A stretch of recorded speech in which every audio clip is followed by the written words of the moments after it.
আসসালামু আলাইকুম। কেমন আছেন আপনারা সবাই? আশা করি সবাই অনেক বেশি ভালো আছেন।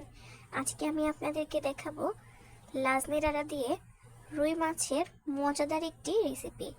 মুখে লেগে থাকা স্বাদের ভীষণ মজার এই রেসিপিটি তৈরি করার জন্য প্রথমে আমি এখানে নিয়ে নিচ্ছি একসঙ্গে বেটে রাখা রসুন এবং পেঁয়াজ। এখানে অল্প একটু রসুন আর পেঁয়াজ একসঙ্গে বেটে নিয়েছি।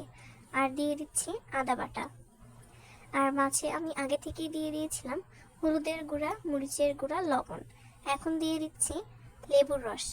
লেবুর রস দিলে মাছে সুন্দর একটা ফ্লেভার আসবে আর মাছের গন্ধটা চলে যাবে। এখন ভালো করে মিশিয়ে নিচ্ছি। একটা কড়াইয়ে তেল গরম করে একে একে আমি মাছগুলোকে দিয়ে দিব। মাছগুলোকে একে একে দিয়ে আমি মাছগুলোকে নাড়াচাড়া করে ভেজে নিব।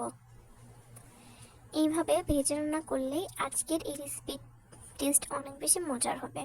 তাই মাছগুলোকে অবশ্যই ভেজে রান্না করার চেষ্টা করবেন। তো এইভাবে করে আমি উল্টে পাল্টে নাড়াচাড়া করে ভেজে নিচ্ছি। তবে আপনারা যদি চান মাছগুলোকে না ভেজে রান্না করবেন, সেক্ষেত্রে মাছগুলোকে না ভেজেও রান্না করতে পারেন। তো এইভাবে করে কিছুটা সময় উল্টে পাল্টে ভালো করে নাড়াচাড়া করে ভেজে নিব। তো এইভাবে করে কিছুটা সময় ভেজে নেবেন। আর দেখতেই পাচ্ছেন আমি কিন্তু মাছগুলোকে ভেজে নিয়েছি। এখন আমি মাছগুলোকে তুলে নিব। এদিকে একটা বাটিতে আমি নিয়েছি মরিচ, একসঙ্গে বেটে রাখা পেঁয়াজ এবং রসুন, আদা বাটা, জিরার তেলে নিয়ে তারপর পাটায় বেটে নিয়েছি হলুদের গুঁড়া, মরিচের গুঁড়া, স্বাদ মতো লবণ। এই উপকরণগুলো নিয়ে নেবেন। আর এখন দিব পানি। এখন পানি দিয়ে নাড়াচাড়া করে এই উপকরণগুলোকে ভালো করে নাড়াচাড়া করে মিশিয়ে নিয়ে একটা মশলার পেস্ট তৈরি করে নিলাম। এখন কড়াইয়ে তেল দিয়ে এখন সেই মশলার পেস্টটা আমি দিয়ে দিব। এখন ভালো করে নাড়াচাড়া করে কিছুটা সময় মিশিয়ে নিব। এইভাবে করে কিছুটা সময় এখন নাড়াচাড়া করে এই মশলাটাকে ভালো করে কষিয়ে নিতে হবে। চেষ্টা করবেন অনেক বেশি সময় নিয়ে ভালো করে নাড়াচাড়া করে এই মশলাটাকে কষিয়ে নেওয়ার। এইভাবে করে কষিয়ে রান্না করলে রেসিপিটির টেস্ট বেড়ে যাবে। এখন আমি আবার এখানে পানি দিয়ে দিলাম। পানি দিয়ে নাড়াচাড়া করে আমি মশলাটাকে আবার ভালো করে কিছুটা সময় নিয়ে কষিয়ে নিব। এভাবে করে কষিয়ে রান্না করলে এই রেসিপির টেস্ট কিন্তু অনেক বেশি মজার হবে। ভালো করে যখন মশলাগুলো কষিয়ে নেওয়া হয়ে যাবে তখন আমি এখানে লাজনি ডাঁটা দিয়ে দিব। এখন ভালো করে নাড়াচাড়া করে একসঙ্গে মিশিয়ে নিব। এখন এই লাজনি ডাঁটাগুলোকেও ভালো করে কষিয়ে নিব। এখানে কিন্তু আমি অল্প কয়েক টুকরো আলু ব্যবহার করেছি। এখন নাড়াচাড়া করে ভালো করে মিশিয়ে নিয়ে এখন ভালো করে কিন্তু কষিয়ে নিতে হবে। যারা আমার চ্যানেল নতুন, আপনাদের কাছে আজকের রেসিপি ভালো লাগলে অবশ্যই আমার চ্যানেলটিকে সাবস্ক্রাইব করে রাখতে পারেন। আর ফেসবুক পেজ থেকে ভিডিওটি দেখলে পেজটিকে ফলো দিয়ে রাখবেন। তো এইভাবে করে আমি নাড়াচাড়া করে কিছুটা সময় নিয়ে ভালো করে একসঙ্গে লাজনি ডাঁটাগুলোকে কষিয়ে নিব।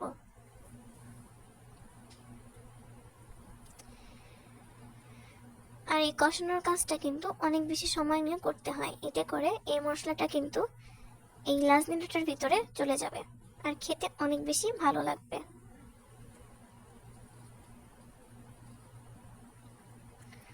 এইভাবে করে সময় নিয়ে কষিয়ে নেবেন এবং মাঝে মাঝে অবশ্যই নাড়াচাড়া করে দিবেন।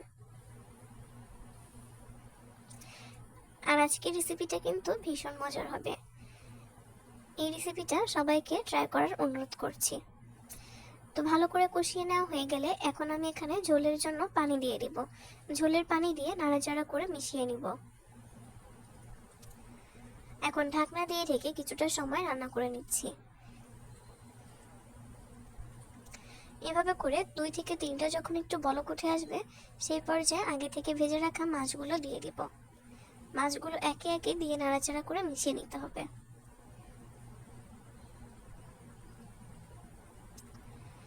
তো এইভাবে করে এখন নাড়াচাড়া করে মিশিয়ে এখন ঢাকনা দিয়ে ঢেকে রাখবো। এভাবে ঢাকনা দিয়ে ঢেকে কিছুক্ষণ রান্না করে নিব।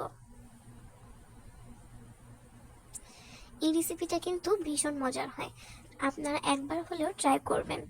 আর আপনাদের কাছে এই রেসিপিটা কেমন লেগেছে অবশ্যই আপনাদের মূল্যবান মতামতের মাধ্যমে কমেন্ট করে জানাবেন। তো এভাবে করে কিন্তু রান্না করে নিতে হবে।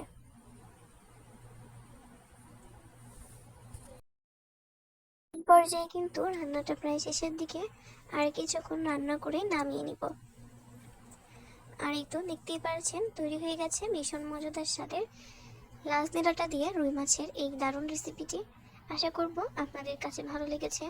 নতুন কোনো ভিডিওতে নতুন রেসিপি নিয়ে আপনাদের সামনে হাজির হব।